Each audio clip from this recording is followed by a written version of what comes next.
sport du Faso, il est fait cas de la récente intervention des États-Unis au Nigeria. Et puis, en sport, avec la CAN au Maroc, l'échec des étalons face au Fennec d'Algérie. Et pour terminer, la loi de finances exercice 2026 pour le Burkina. Le point donc avec Benouende Frédéric Nikema. Ça y est, comme à chaque fin d'année, le gouvernement a rendu public le budget de l'État, gestion 2026, après son vote par l'Assemblée législative de transition.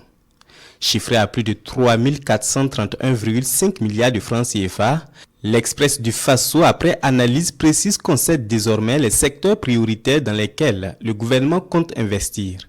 Mon confrère indique que par ordre prioritaire, il s'agit de la sécurité, de l'éducation, la santé et l'agriculture. À eux seuls, ils cumulent plus de 2068,93 milliards de francs CFA, soit 72,70% du budget. Toujours selon le quotidien Bobelais, avec 837,52 milliards de francs CFA et un taux de 29,43%, nul doute que le secteur de la défense est la priorité des priorités du gouvernement.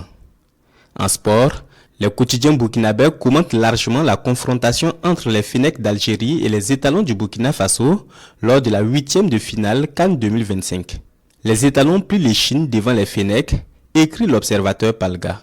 Malgré cette défaite 1-0, les poulains de Brahma Traoré ont encore leur chance de qualification pour les 8e de finale, estime le quotidien Bobelais. Après le Proche et Moyen-Orient, l'Amérique du Sud trompe désormais gendarme de l'Afrique, écrit aujourd'hui au Faso après avoir appris des nouvelles de frappes américaines sur le sol nigérian.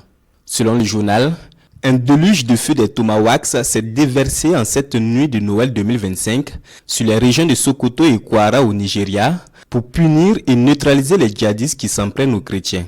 La Maison Blanche accuse le gouvernement nigérian de ne pas agir suffisamment pour protéger les chrétiens victimes de nombreuses exactions de sectes islamistes. Même si 48 heures après, le Nigeria parle qu'il défendra sa souveraineté, son quitus aux États-Unis a donné un cadre légal à cette intervention qui peut se répéter en cas de nécessité sur le territoire nigérian.